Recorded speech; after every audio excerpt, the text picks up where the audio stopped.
conversamos sobre asuntos que no son los más comunes en los medios de comunicación tradicionales. Hoy vamos a hablar de salud mental y de salud mental de inmigrantes. Para eso tenemos a la consejera licenciada en Pensilvania, Alicia Seward. Alicia, bienvenida. Hola, hola. Hola, bienvenida. Gracias, Carlos. Gracias por tenerme aquí. ¿Cómo estás? ¿Todo bien? ¿Todo bien? Aquí, listos para conversar. Cuéntame, ¿qué quieres Sí, sí. saber? ¿Qué te puedo ayudar? Bueno, lo primero es que tú has fundado una organización que se llama Ayúdate, que está dirigida a trabajar en la salud mental de los latinos, de los inmigrantes, porque es una organización que trabaja en español. Primero que nada, cuéntanos brevemente sobre Ayúdate. Bueno, Carlos, Ayúdate nace de una experiencia que yo tuve trabajando con los niños que pasaron por la frontera solos. Ese fue mi primer trabajo como consejera y esa experiencia pues me abrió el corazón como nunca, creo que nunca se va a cerrar. Y de ahí me di cuenta que había una población desatendida de salud mental, que es esta población que viene a Estados Unidos, de Centroamérica y Suramérica, y vienen con muchas ganas, vienen con mucha fe. Llegan aquí con todas las ganas de hacerlo todo bien, pero si no hay la salud mental, no importa cuánto esfuerzo tengan, si no tienen esa parte, les va a ser más difícil el triunfar en este país. Y, y me di cuenta que en nuestra área, aquí en Pittsburgh, en Western Pennsylvania, la cantidad de terapeutas que son bilingües y biculturales para entender a esta población somos muy pocos. Entonces, durante el COVID me di cuenta que la teleterapia funciona, y me empezaron a contactar personas de Filadelfia, personas de Harrisburg, del centro del país, y dije, bueno, yo necesito duplicarme, yo necesito más personas como yo.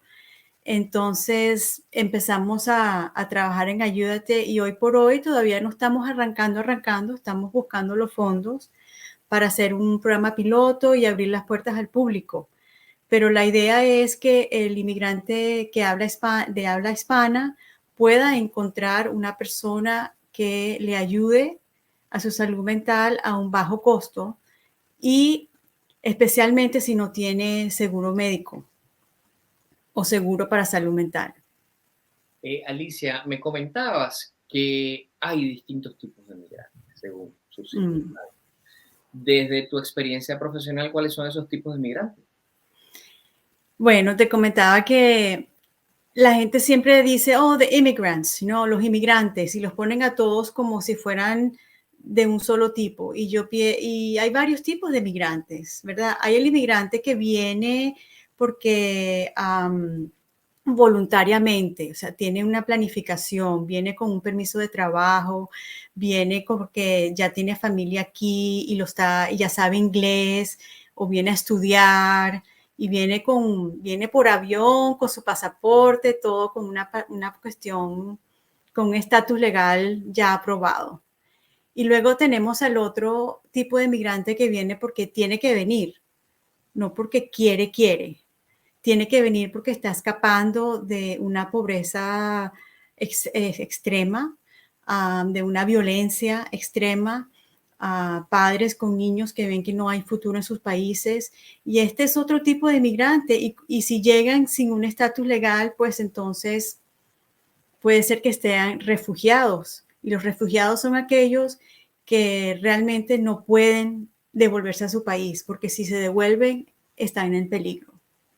Entonces, esos son como los dos grandes diferencias de inmigrantes. Quisiera que abundáramos un poco, Alicia, en cuáles son justamente esos, vamos a llamarlos retos de salud mental que tienen los inmigrantes, porque me imagino que aún el que planificó y se vino con más herramientas y el que se vino de una manera imprevista deben tener coincidencias y puntos en común. Miedo, nostalgia, el luto, seré Mm. capaz, serviré, el reto de adaptarse a otra cultura, el reto de entender otra cultura. ¿Cuáles son esos retos? En inglés diríamos challenges, ¿no? Eh, ¿Cuáles son esos obstáculos, vamos a llamarlo claramente, que debe enfrentar un inmigrante, sea que se vino planificadamente y con más recursos, incluso intelectuales y económicos, o sea que se tuvo que venir a la carrera y no hubo plan y eso lo deja más vulnerable? ¿Qué puntos en común tienen esos dos tipos de inmigrantes? Mira, yo pienso que lo más importante, el punto más es el idioma, ¿no? Es la comunicación. Y si te pones a pensar, si uno no se puede comunicar lo que uno realmente siente o piensa, qué difícil es convivir en ese área geográfica si no te puedes comunicar, ¿no? Entonces, esa es una, es el idioma y eso trae consecuencias. El poder comunicarte, inclusive si tienes un inglés más o menos, vas a sonar, quizás te van a juzgar y van a creer que sabes menos de lo que sabes porque no tienes las palabras, el vocabulario o el acento para que te entiendan, ¿no? Ese es uno. El otro es esa parte cultural donde que yo diría la microcultura, ¿no? Sabemos muchos estereotipos de los americanos, que si son así, que si son asados, y después entran esas cosas pequeñitas como, sabes que al venezolano le gusta mucho saludar, por ejemplo, el buenos días, el cómo está usted. Eso no existe. En Estados Unidos el americano es un poco parco y uno tiene que aprender a no tomárselo personalmente, ¿no? Eso por otra parte. La parte cultural, pues la diferencia cultural es uno se siente que uno es un estorbo, que uno no pertenece. Y esa necesidad de pertenencia, esa sí duele, ¿no? El sentir que uno no pertenece, porque entonces uno no se siente seguro. Y ahí va la otra, ¿no? Sentirse seguro. Si no te puedes comunicar, si no te sientes seguro y no tienes el sentido de pertenencia, ahí va a venir una crisis de identidad. ¿Quién soy yo? ¿No? Y tienes otra. Y eso solamente que la parte de convivencia, la parte de estar juntos en una comunidad. Luego está la parte interna, el luto, como hablábamos hace un momento, esa tristeza de no tener lo que amabas, ¿no? De el extrañar tu aire, tu playa, el extrañar tus comidas, el cómo, ya me voy a poner a llorar, porque eso es una nostalgia permanente, es una nostalgia permanente. Y creo que eso es una de las cosas más difíciles de llenar, ¿no? Y luego está esa parte de identidad que también puede llegar hasta dudar de quién soy, porque cuando uno crece en una cultura, parte de tu identidad, parte de quién eres, se apoya en el medio ambiente donde estás. Cuando eso se te quita, y entonces, pajarito en rama, ¿quién soy? ¿Qué, cómo? ¿Dónde estoy? Entonces, es un reto el emigrar, porque uno tiene que entonces ver para adentro y agarrarse de lo que es sólido de uno mismo. Y a veces uno no lo puede hacer solito. Y ahí es donde entra el terapeuta, para ayudarte a encontrarte a ti mismo independientemente de la cultura que dejaste y entonces volver a renacer y volver a renacer tus hojitas y tus florecitas a ver cómo te vas a proyectar en esta nueva cultura. Alicia, me hablabas, quiero volver un poco hacia atrás porque sí quisiera profundizar un poco más en lo que me dijiste. De pronto hay inmigrantes que tienen una situación vulnerable en cuanto a su seguro médico, en Ujú, cuanto a poder tener acceso a la salud y es una de las poblaciones que tú quieres atender. ujú, Ese inmigrante evidentemente tiene puntos vulnerables adicionales. ujú. Eh, ¿Cuáles serían esos puntos vulnerables adicionales que tiene ese inmigrante que quizá, como estábamos diciendo hace un rato, no pudo planificar, se vino a la carrera, salió huyendo de algún peligro y entonces tiene menos herramientas? Aquí se le suman retos para adaptarse, vamos a decirlo de esa manera. Sí, y el reto más importante aquí es y que yo he visto en mi práctica es hay muchos traumas en el viaje que hay que tratar, experiencias que afectaron emocionalmente la psiquis de la persona. Cuando el inmigrante llega aquí que no tiene casi nada, pues está esa vulnerabilidad legal y tienen miedo de la ley, no entienden las reglas, siempre están mirando, tú sabes, a ver si viene alguien a agarrarme. Um, este, y, y entonces, ¿a dónde piden ayuda? Y eso es, ¿quién los ayuda? ¿No? Y y también hay un problema cultural de los hispanos que la ayuda terapéutica no es totalmente aceptada. El COVID nos ayudó a bajar un poco la guardia, pero entonces tenemos que entender, si yo soy medio gringa, ¿no? Tengo aquí 30 años, pero tengo que ponerme en los zapatos del otro y que ellos no tienen aceptación de lo que es la ayuda psicológica. Entonces hay que empezar como, como un poquito más despacio, ¿no? Y no sé si me explico. ¿Me estoy explicando? Sí, sí, sí, absolutamente. No te preocupes. Me parece importantísimo ese punto, porque además no pasa mucho a los hispanos y quiero recalcarlo. Ya lo dijiste, pero yo quiero volver a decirlo porque es muy importante. El hispano tiene como mal visto pedir ayuda desde el punto de vista psicológico, es como que soy débil, como que no puedo yo solo, ¿no? Hay un juicio hacia mí mismo y hay un temor al juicio externo de, uy, si descubren que estoy pidiendo ayuda, me van a ver mal. Entonces, al contrario, más bien quiero abundar en eso porque eso es algo que, bueno, desde mi percepción personal me inquieta mucho, ¿no? Sí, y sabes que lo bonito es que la otra parte de esa moneda es que el padre y la madre van a hacer lo que puedan por sus hijos.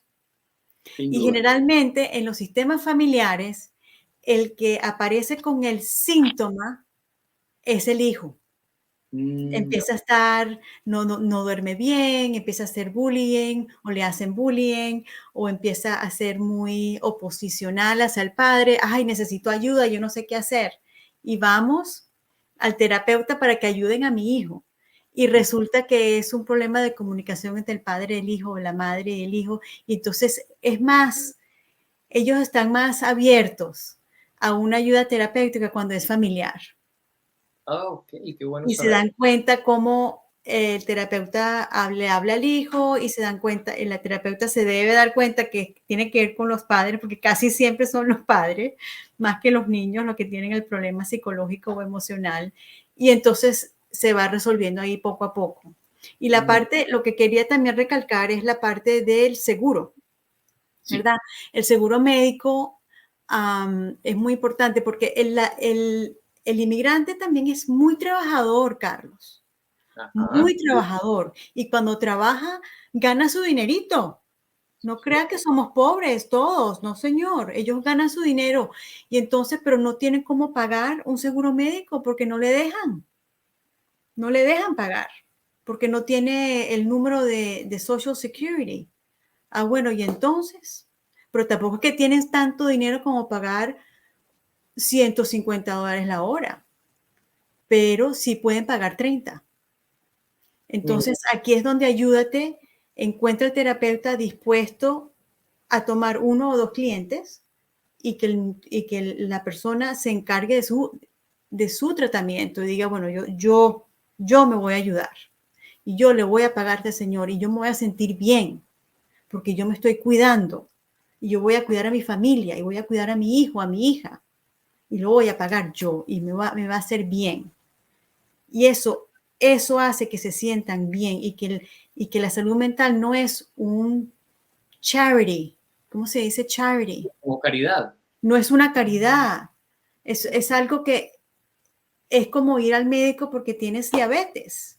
No, y sabes que también hablo, por supuesto, de mi experiencia absolutamente subjetiva, pero hay también que considera la salud mental es un lujo. Ah, no, eso es para gente que gane muy bien o que esté tan cómoda en la vida que pueda destinarse el ocio de ir a una terapia, ¿no? Entonces también esa es otra, se percibe que es una cosa como para gente de un nivel socioeconómico muy alto. Tienes razón. Y cuando vienen, vienen porque están en crisis, no vienen antes, vienen cuando están en crisis. Entonces, eso también es otra parte de la que hay que tener en cuenta. Tienes toda la Ok. razón. Mira, y otra cosa que te quería preguntar, por supuesto estoy tomando nota aquí de todo, y en algún momento dijiste que a estas personas que llegan con tantos flancos vulnerables, sea que se vinieron planificadamente o sea que se vinieron a la carrera y sin planificación y sin recursos, bueno, primeramente, citándote, si mal no recuerdo, deben aferrarse a lo interno, a lo que traen desde su país y aún permanece allí. Y por otro lado, pues la terapia, que en este caso la brindaría Ayúdate para las personas que están en estas condiciones, que hablan español, son hispanos, que no tienen un seguro para acceder a una terapia, a lo que es la terapia tradicional aquí en Estados Unidos. Pero, ¿qué van a encontrar en Ayúdate? Si puedes adelantarnos un poco de esos recursos, de cómo sería ese trabajo con ese terapeuta, de cómo ustedes buscan hacer que la persona conecte con esos recursos internos que tiene y que a lo mejor olvidó por lo complicado del momento. ¿Qué se puede esperar en ese proceso de terapia? Bueno, el proceso de terapia comienza con una aceptación sin juicio, ¿verdad? Si una persona va a terapia, la persona va a encontrarse con una persona que lo va a entender y aceptar donde está, sin juicio. Y después hay algunos, y depende también de lo que tú traigas. Si, por ejemplo, tú traes un trauma de que se te quemó la casa o se inundó tu casita o, o hubo una violación de donde vienes o cosas así traumáticas, entonces el tratamiento es de trauma y toma un poquito más de tiempo, es más delicado. Um, y, y, es un proceso de sanación de ese trauma. Vamos a decir que no tienes trauma, pero tienes mucha ansiedad o tienes depresión. Entonces el terapeuta te va a hablar de eso, va a darte técnicas de cómo manejar tu ansiedad, te va a dar técnicas de cómo levantar esa depresión y también te va a dar una opinión si tu caso es muy grave, si necesitas medicamentos, ¿verdad? Porque esa es la otra parte de la terapia. A veces nos puede ayudar un poco de medicamentos, que no quiere decir que es para siempre, ¿no? Pero a veces el medicamento ayuda a salir como de la crisis y después sigue. Todo depende del tratamiento. Cada terapeuta va a tratar a la persona como viene. No hay como que 1, 2, 3, 4. Esto es lo que hacemos en terapia. Depende de la persona y depende de los estilos terapéuticos, porque hay varios y por eso ahorita no tenemos, pero vamos a tener varios estilos de terapeuta porque cada estilo de terapia va con cada síntoma. Entonces, la persona llena un formulario, te dice un poco generalmente de lo que está pasando y le podemos dar una recomendación de los diferentes terapeutas que haya que hay disponibles para hacer para emparejarlo con la persona más adecuada. Y también vamos a ofrecer terapias, no terapias, pero grupos de apoyo para diferentes temas. Por ejemplo, la prevención de violencia doméstica, clases para padres. Hay un grupo que quiero hacer de apoyo para las abuelitas que están aquí acompañando a sus familias que también se sienten muy aisladas porque ya están demasiado avanzada de edad como para aprender y se están como aislando mucho. Quiero ser abuelitas y abuelitos. Eso es una idea que tengo. Pero, y así, para que hay terapeutas, pero queremos también ofrecer unos grupos de apoyo emocional. Excelente, Alicia. Creerás que se nos acabó el tiempo, se pasó rapidísimo. ¡Wow! Lo hice. Sí, sí, señor. Pues nada, mira, lo que quiero es invitar a la gente que sienta que esto resonó con ellos, que sientan que pueden encontrar un recurso de ayuda en ayudate.net, pues a que lo visite y a que corran la voz, porque de verdad que, como bien lo dijo Alicia al principio, esto se trata de que se detectó una necesidad y esto es para cubrir una necesidad que ya existe aquí entre la comunidad que habla español en Pensilvania. Así que Alicia, mil gracias. Gracias a ti por darme la oportunidad de expresar estas ideas y espero sigamos la conversación en otro momento. Cuando ya Seguro, ayuda esté 100%, todavía no está, pero es una conversación que vale la pena seguir hablando. seguro que sí, y nos comprometemos a hacerlo, Alicia. Mil gracias. Gracias, Carlos. Y a ustedes, amigos que nos acompañaron en esta conversación, también muchísimas gracias. Y recuerden, sigan curioseando por aquí cada vez que tengamos un nuevo episodio de La Letra Pequeña con alguna interesante conversación como esta que acabamos de compartir con ustedes. Gracias.